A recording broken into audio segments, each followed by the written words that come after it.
I still remember that night, the night the wind first carried the smell of Aetherion's ashes across the dead land. The sky was thick, like a burnt black shroud, and one by one, the stars flickered out as if someone were extinguishing every candle. In that deep darkness, I lay alone in my small tent, in the middle of the endless red desert. The wind whistled through the thin fabric, beating against the frame of the tent like the whispers of the deceased. I used to think I was accustomed to the silence of this world. 10 years of wandering since Aetherion fell, I had only my own breath for company. But that night was different. That night, as the faint moonlight crept through a gap in the tent, I heard a voice, light as smoke, cold as frost, yet echoing as if from the other side of time. If you still believe, go to where the fire has not died. I sprang up, my heart pounding so hard I thought my chest would shatter. There was no one around. Only the wind and the sand. But in that moment, I knew, it was not an illusion. I had heard that voice before. Years ago, on Aetherion's last night, as the city was engulfed in a sea of fire, it was said that Solaris the god, the deity of light, used his final breath to protect the souls of the faithful. I remembered kneeling as that light spread across the sky, swearing to find his flame again, even if I had to walk to the ends of the world. But that oath, after 10 years of hardship, seemed to have faded into the dust. And now, the voice had returned. Like the breeze of an ancient memory. I sat still for a long time. Outside, the sand continued to flow like a tide. I reached out and took hold of the old, rusty sword propped beside the tent.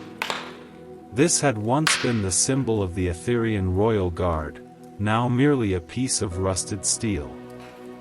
I touched the hilt and felt a remnant of warmth from all those years ago. If the light still remains, I will find it. I mumbled the words, then stood and drew aside the tent flap. The cold wind rushed in, carrying the scent of metal and dust. Far in the distance, the horizon shimmered as if on fire. Not from flames, but from the desert's mirage. I pulled up my cloak, secured the blade to my hip, and stepped out of my last safe haven. With every step, the sand gave way, emitting a soft sighing sound. The sky was pitch black, but far away, in the darkness, I saw a tiny spark of light, faint, but so real that I couldn't tear my eyes away. I knew, that was where the voice had pointed. The place where the fire had not died. The wind-blown sand stung my face. I walked on, not knowing how many hours passed. The desert sand at night was so cold it felt like it was cutting into my skin. Every time I paused to breathe, I heard my heartbeat sync with the rhythm of the earth. In the sky, a red moon gradually rose, like an eye watching my every step. I wondered, did Solaris truly still exist? Or was this merely the illusion of the desperate, clinging to an old belief? That question lingered until I found myself standing before a stone tablet in the middle of the empty sea of sand. The tablet was old and cracked, the inscription faded, but I could still read the first line. This is where Aetherion began, and where it shall end. A strong gust of wind blew, and the sand beneath my feet began to shift. Pale blue streams of light emerged from the ground, like awakening souls. I stepped back, gripping my sword tightly. Faint figures appeared around me. No flesh, no eyes, just shapes glittering with blue light, the fallen warriors of Aetherion. Erinder. Have you returned? You abandoned us in the flames. I felt my blood run cold. Each voice echoed like a knife thrust into my memory. They were my comrades. The ones who died at the hands of the enemy, in the battle where I, the captain of the royal guard, could not save them. I did not abandon you, I whispered, my voice choked. I only survived to atone. But my words seemed only to anger them more. The sand around me swirled, turning into a vortex. The ghostly figures charged, merging into a storm of blue light that encircled me. I raised my sword, slashing wildly in desperation. Each time the blade passed through a spirit, I saw the face of an old friend, then it vanished. The guilt was suffocating. I knelt down, dropping my sword, covering my face with my hands.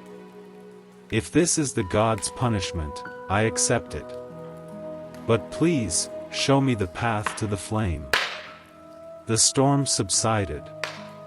The screams were gone, leaving only the gentle sound of the wind. Before me, in the hazy air, a small lamp slowly appeared, burning faintly, as if barely alive. But in that flame, I saw my own reflection, and a thread of light, thin as silk, drawn across the sky, stretching northward. The voice spoke again, this time clearer, deeper, as if emanating from the flame itself. When you are ready to look within yourself, the light will lead the way. I looked up and saw the band of light gradually merge with the black sky, extending like a celestial path. Without hesitation, I picked up my sword, fixed the small lamp onto its wooden hilt, and began to walk north. Behind me, the souls dissolved into the sand, leaving an absolute stillness. And so, the journey to find the last flame of Aetherion truly began. I walked for 3 days and 3 nights, without rest, without sleep, accompanied only by the wind and the sand. By day, the sun was like a raw, red wound hanging in the sky, casting a stray light so hot it seemed to desiccate even memory. By night, the moon appeared as a chipped mirror shard, reflecting my distorted figure on the sand. I did not know how far I had traveled, only that every time I looked up, the thread of light in the north was still there, a slender line connecting me to the last fragile hope. My feet were bleeding, my throat was parched, but I could not stop. Not because of the oath, but because of a vague sensation, as if someone were watching my every step. On the 4th day, the sand changed color. From red to gray, and then from gray to the black of ash. The wind carried the pungent smell of burnt iron. I knew I was approaching the edge of the old world, the place they called the charnel pit, a land even the gods refused to name. With every step, I felt something moving beneath my feet. At first, I thought it was an illusion, but then, when I stopped, the sand before me cracked open. A bony hand emerged, then another. They grasped each other, pulling up dozens, then hundreds of sand figures from the earth. No sound, no breath, they merely stood there, watching me.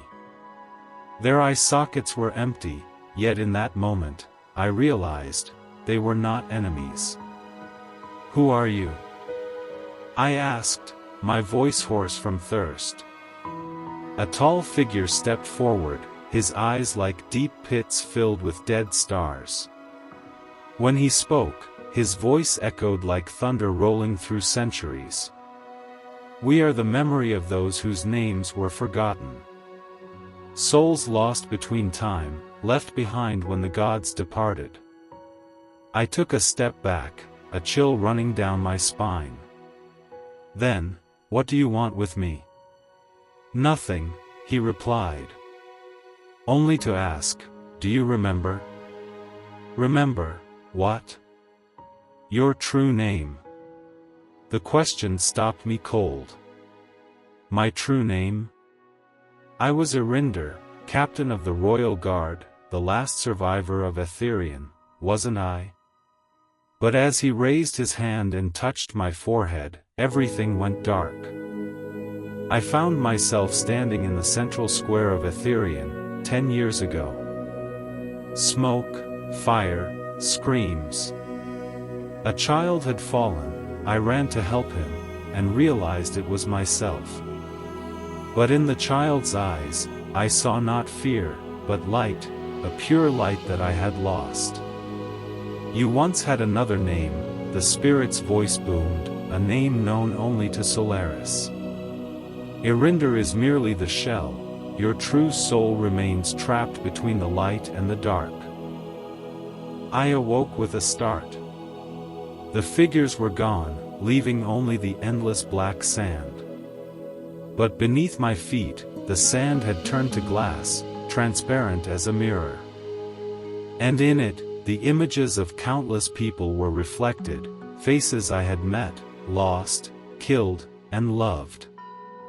I saw my father, my friends, my comrades. All were silent. Then, one by one, they raised their hands, pointing in the same direction, the path of light in the sky. Go, child of Aetherion. Do not let the flame die in your heart. A strong wind blew, swirling the sand into a massive vortex. In the eye of the storm, a stone archway slowly materialized, gigantic, ancient, and cold. Inscribed upon it were runes I could not understand, yet every stroke made my heart ache as if it were being consumed by fire. I walked toward it. As I touched the stone surface, it trembled, then opened with a sound like ancient brass trumpets echoing from the heavens. A surge of cold light washed out, blinding me. And before I could react, I felt my entire body being sucked into an infinite void. I fell. I kept falling. The wind lashed my face, and the light spun around me like a cyclone of memories.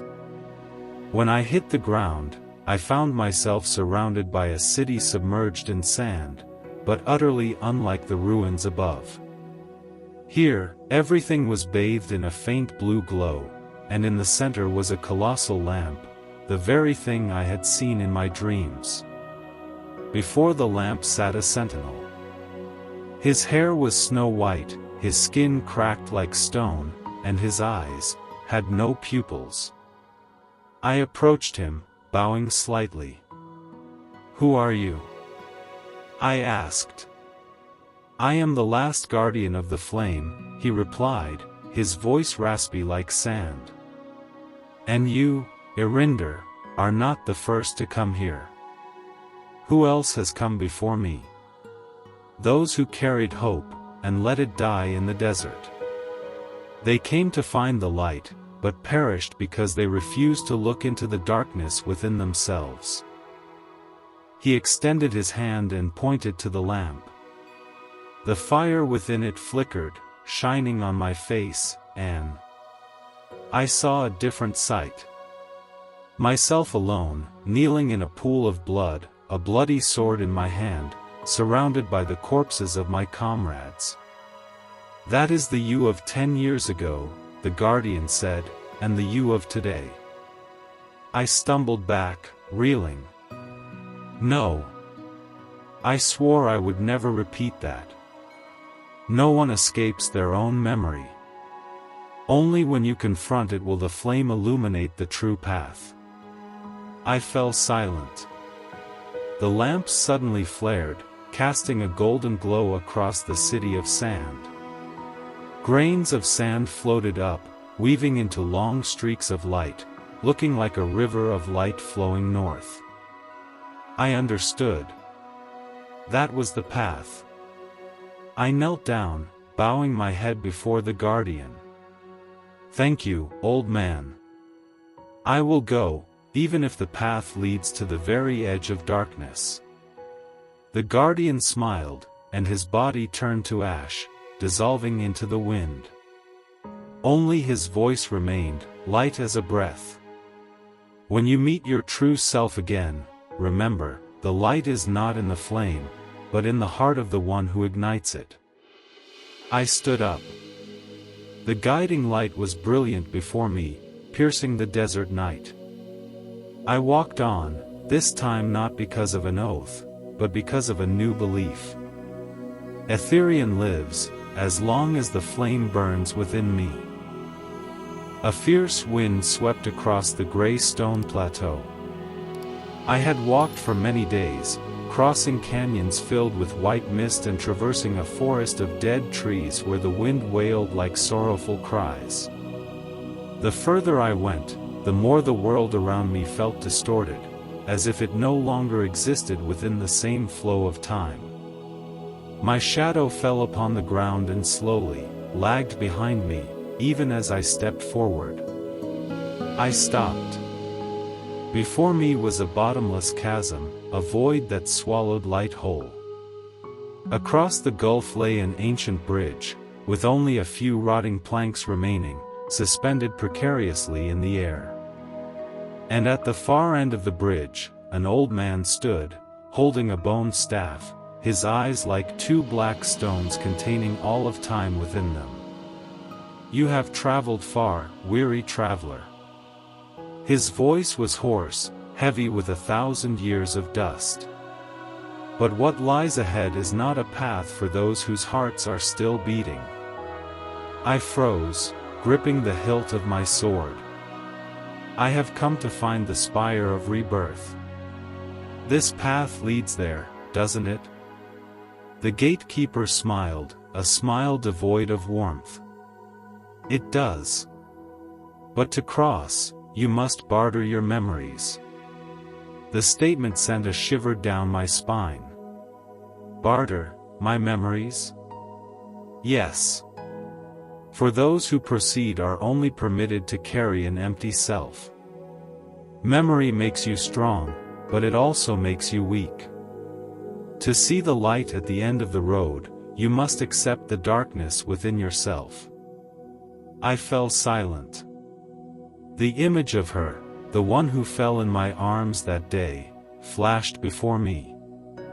The smell of blood, the scent of earth, the stain of tears. I could not forget. I would not forget. No. If I must forget her, I would rather stop here. The gatekeeper slowly tapped his staff on the ground. The sound echoed like thunder. The space vibrated, and the fragments of memory around me began to evaporate. The nights she and I sat by the fire. Her smile in the wind. Her soft singing at dawn. All were vanishing, like sand slipping through my fingers. I fell to my knees, screaming, "Stop! I need to remember her." If you truly need to, then prove it. A flash of light. When I opened my eyes, the gatekeeper was gone. Standing before me was another version of myself, a pitch-black entity, its eyes glowing fiercely like burning embers. "I am you," but without memory, it hissed. "I am the pure strength you once possessed, before you knew pain." It drew its sword, a blade identical to mine, except it was so cold it made the surrounding mist dissolve. I understood. To cross that bridge, I had to defeat myself, the self stripped of memory and humanity. The clang of metal. The roar of the wind. We lunged at each other like two storms.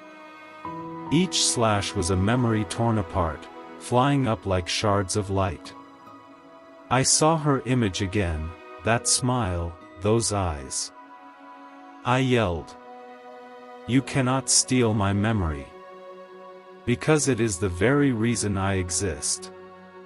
I mustered all my strength and thrust my sword through its chest. The black entity dissolved into smoke, scattering into the wind. The chasm fell silent. The bridge glowed, the scattered planks automatically reforming into a solid path leading to the other side. I gasped for breath, blood trickling from the corner of my mouth. Behind me, the shattered pieces of memory were slowly returning, faint, but still there. I walked on, each step like carrying a part of a scorched soul. At the end of the bridge, I heard the gatekeeper's voice echo. You have chosen the path of memory. Remember, the light is not at the end of the road, but in the heart of the one who dares to keep walking. Then the wind swept everything away. Only I remained, alone in the infinite space. But for the first time in years, I felt my heart truly beating. I left the bridge and stepped into a moonlit valley where all sound seemed to be swallowed. There was no wind. No footsteps. Only the silver light stretching across the ground like a thin layer of mist whispering something I couldn't comprehend. In the distance, a black tower rose against the sky. No flame, no sentinel, yet from that place, I felt the pulse of something ancient, powerful, cold, and profoundly familiar. It made my heart race, as if something in my veins was awakening. I advanced toward it. With every step, the space seemed to shift color. The moon faded, the clouds gathered, and a chill snaked through my spine. Then, I heard the voice. A voice so gentle I thought I was dreaming. You've come a long way, haven't you? I froze. Every breath stopped. That voice, it was hers. The one I thought was lost. The one I swore to resurrect at any cost. I spun around. And there, amidst the mist, she stood, a slender figure, her long hair cascading like the night itself. Her eyes shone with a familiar light that made my heart tremble. It can't be, I whispered. You were dead? She smiled, a strange smile, beautiful yet tinged with something dark. Death is just a word the weak use to find solace. I merely left that body, my dear. I took a step forward. The air fractured into sparkling pieces of light like stardust. I reached out to touch her, but my hand passed through her as if she were only smoke. No, this is an illusion. Who is doing this? You still don't realize? Her voice turned cold. Every step you took, every trial you endured, none of it was destiny. Someone has been guiding you. Someone has been manipulating your memories, and you never knew. I flinched, looking around. The entire valley began to distort, the stars in the sky shattering like glass. I heard a cackling echo, a hoarse laugh, deep as the abyss. From the shadow, the gatekeeper emerged. No longer old, he was now tall and radiated a black light. On his forehead, a spiral mark glowed like an inverted sun. You finally arrived.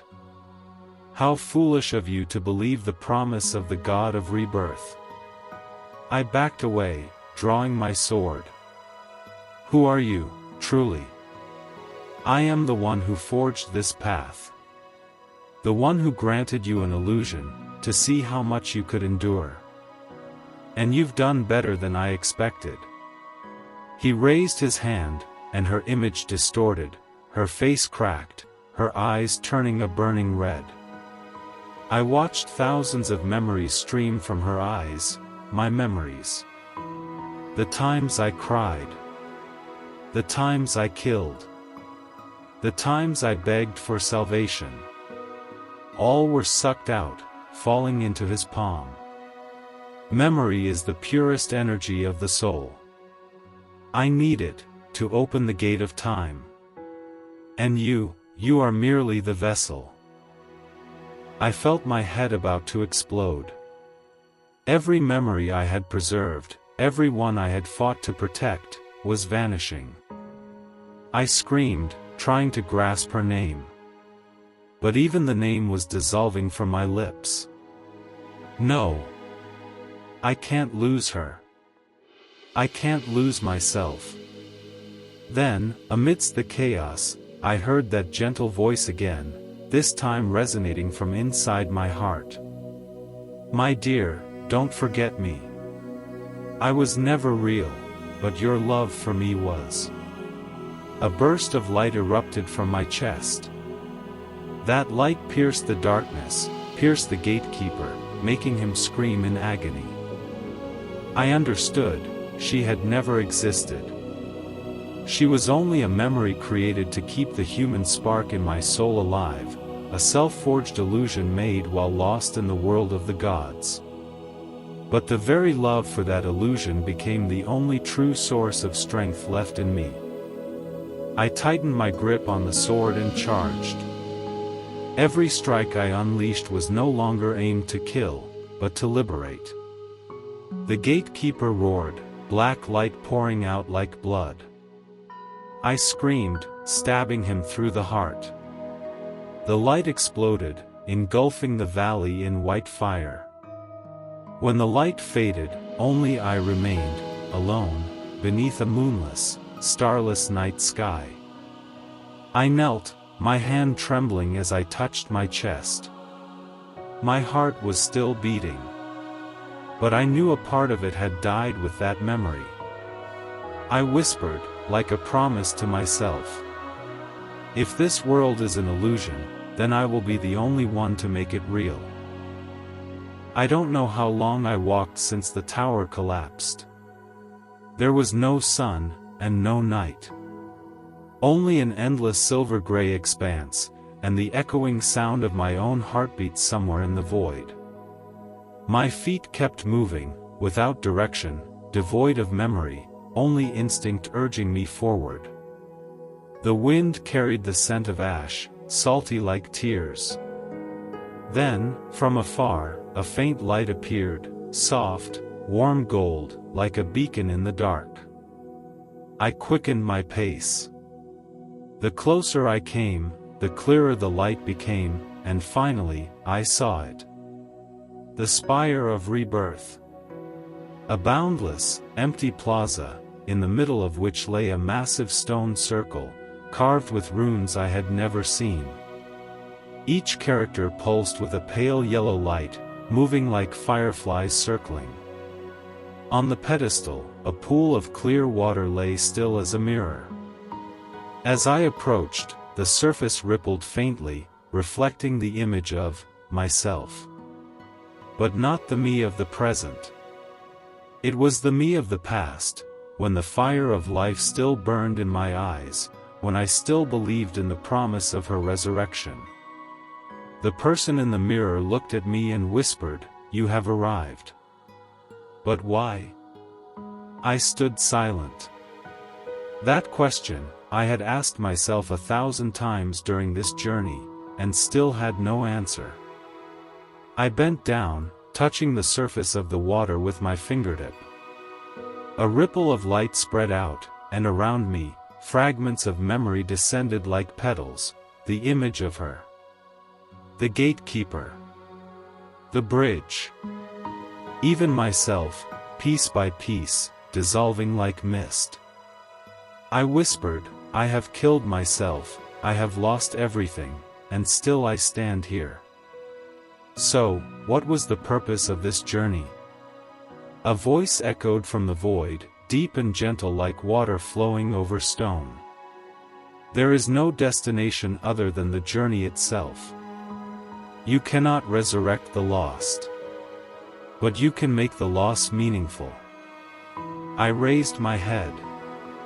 Above the pedestal, the light coalesced into a human form, neither god nor man, but the sum total of all the memories I once possessed. In it was her smile, the enemy's eyes, the sound of the wind in the woods, and even my own figure at its loneliest. You have brought all that you are here. You may choose to let everything dissolve and start anew, or to keep it all in your soul and continue, like a soul forever adrift. I stood silent for a long time. In front of me was the pool reflecting the starless sky, and behind me was the endless path I had walked. Inside me, two voices argued. One wanted to forget everything, the other wanted to keep the pain as proof that I had loved, that I had lived. Finally, I smiled. A smile as light as the wind. I will choose nothing. Because perhaps, this very hesitation is all that remains of me. The light on the pedestal flared, so bright I had to close my eyes. I felt my body dissolving, light as dust. No more weight, no more pain, only a warm current carrying me away, as if returning to some distant place. In that moment, I heard her voice, faint, clear. Thank you, for coming to the very end. I opened my eyes. The pool was now just an empty space. No pedestal, no light, only a field of white flowers stretching out beneath my feet. A gentle breeze blew, carrying a sweet fragrance. I walked on, not knowing where I was going, not knowing who was watching me. But I felt peace, a feeling I had never touched during the long journey. I looked up at the empty sky and whispered, "If anyone can hear this, tell her I kept my promise." Then I continued walking, just as I had before, walking ceaselessly, through the light, through the void. Every step was a new memory born, a new world opening up. I don't know if I am alive or merely dreaming still, but for the first time, I am not afraid. Not all journeys have an end. Some only serve to remind us that we once existed. And that is where Irinder's journey ends, or perhaps, where a new, endless chapter begins. So what about you? Where do you think the true light lies? In the flame, or in the heart of the one who ignites it? Let me know your thoughts on this poignant ending in the comments below. Don't forget to hit like and subscribe so you don't miss our next fantastic stories. See you all in the next video.